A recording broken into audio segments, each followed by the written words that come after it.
Right, listen to this. So I listened to the first one. Oh no, we've got a wee listen, haven't we, Rob?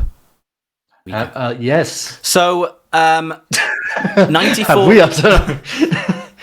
Yes, we have. Yes. You will listen to yes, it. We have. You will like it, and you will love it. So the same person liked our. I think he liked it. Our Amaranth reaction. So he's left us another one. Thank you to Janek for us submitting that suggestion. I really liked it. It was good stuff. Yeah. So we've got a band here called Leaves Eyes. I've never heard of this band myself, so I can't really say much on them. Let's just get something quick up, just so we can not dribble on. They're a German symphonic metal band from Germany and Norway, formed in 2003 by Liv Christine, the former lead singer of Theatre of Tragedy and the entire lineup of Atrocity. Also, I don't know anything of that nature. So, okay, symphonic metal. So, pretty much sort of the similar part of last week. So yeah, similar thing to Amaranth, I'm guessing. Okay, well, I'm going to go and get it up on Spotify. And what's the song? What's the song called? The song is called "Chain of the Golden Horn." Missus. Careful on. I had a golden horn once. It was quite painful, but we won't get into that. Did you piss yourself or something? Oh, dis. I'm sorry, Lee's eyes. I'm sure that wasn't your intention, but I just had to make it that way because that's how I am. It was an accident. Yes.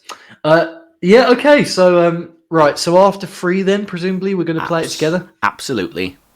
Right then. So thank you again for the suggestion, Janik. I appreciate it. This is "Chain of the Golden Horn" by the band Leaves Eyes. And 3, 2, 1, go. What's this remind me of already? Sounds like it should be in Lord of the Rings or something. It sounds like a symphonic version of the air race from Kirby.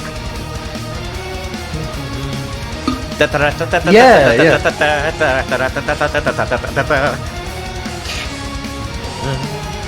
It's very I can find myself drinking a pint of mead to this in a sort of in a longboat. Very Viking sounding. Yeah. It's a Tyre. Is it Tarja or Tyre? I can't remember. What is Tyre? Her name. Nightwish. Oh. Why is Tyre? I don't know. I haven't listened to Nightwish, but Dad Marvel, boo. This is interesting. There we go. There's the Amon Amarth Viking vocals coming in. This is the woman.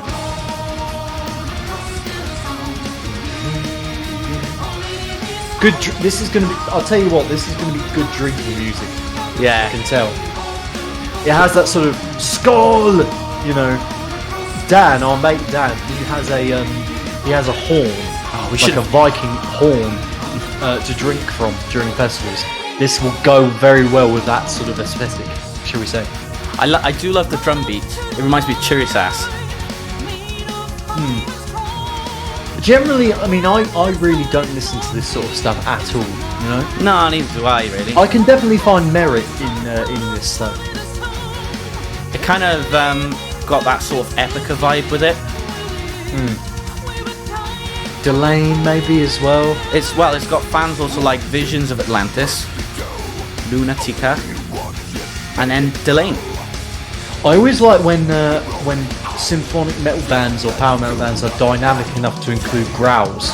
You know, just to sort of break up the kind of melodramatic nature of the songs that they present. You know, absolutely. Kind of makes it feel a bit less on the nose. If you know what I mean? Yeah.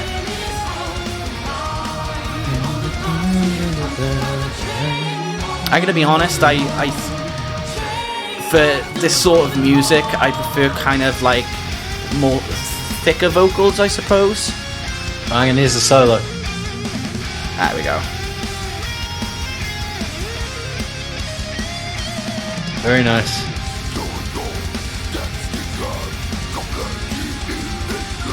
either a monomarth or behemoth. It does remind me of a monomarth. Yeah, I don't know if that's a sort of facetious thing to say just because it's death growls within like a power metal song, but that's the name I kind of always go back to when I think of that sort of stuff. Yeah.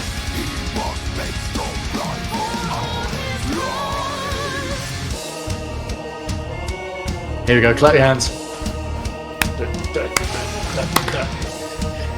Try not to make any sound effects. It's so weird, like a wet clap that doesn't actually connect properly. Listen to the waves.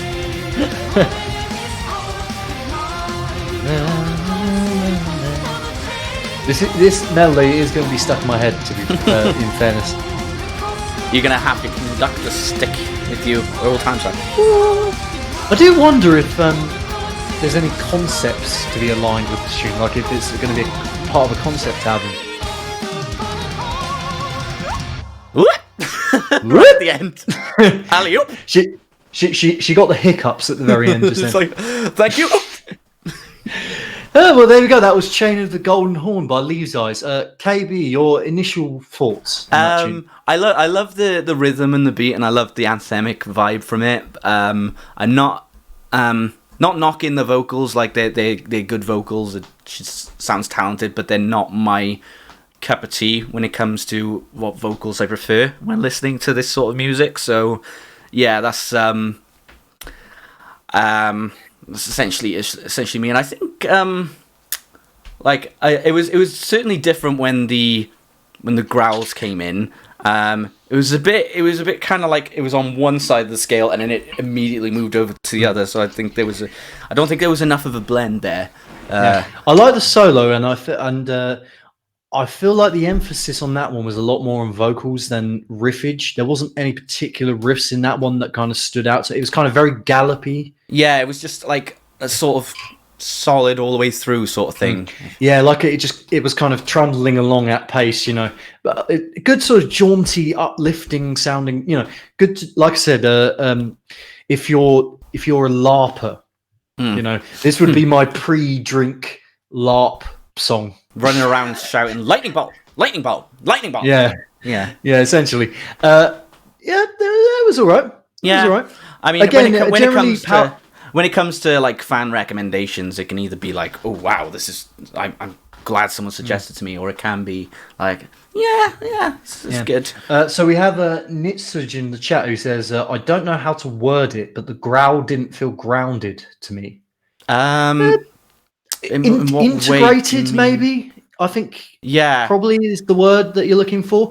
Yeah, it's sort of very kind of, we need a growl in this bit, let's put a growl there. Yeah, it just kind of felt a bit randomly placed. And it didn't really. But I like that. I like the fact that a symphonic metal band will be dynamic enough to change up their vocals once in a while, because the sort of power metal, the thing that puts me off about symphonic or power metal is the melodramatic nature of it, and if there's just one kind of continuous vocal self-rattle, it kind of gets on my nerves a bit. I just think, like, I listened to a fair bit of Epica, and I think in terms of where they both are on that map, Epica just seem like a hell of a large step up in terms of just quality songwriting and stuff like that. Although saying that, I've only listened to like one song. It could be different, but like from what I don't know how long Leaves' Eyes have been going on for. It's 2003. 2003. Wow, they've been going on for a while then. I mean, because I was going to file this one under has potential, but if they've been going since 2003, then and they still have potential, I don't know. Maybe it's not for me. You know? Fair enough. But I can find a lot of merit in that tune. I like the solo, like I said. I like the dynamicism. That's not a word, is it? Dynamicism, yeah. Is that a word? Oh, whatever.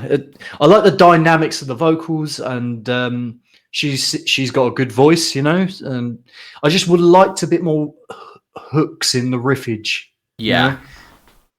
But yeah, that's fair enough. So that was Leaves' Eyes with I Had an Accident. No, what was it called again? Chain of the Golden Horn. I'm sorry, that I had an accident. I mean, to be fair, if you had a chain up your golden horn, that would be construed as a bit of an accident. I don't want to chain up anything down there. Yeah, so that was Chain of the Golden Horn by Leaves Eyes. Thank you so much for that recommendation again, Janet. We really appreciate it. Keep them coming. Yeah.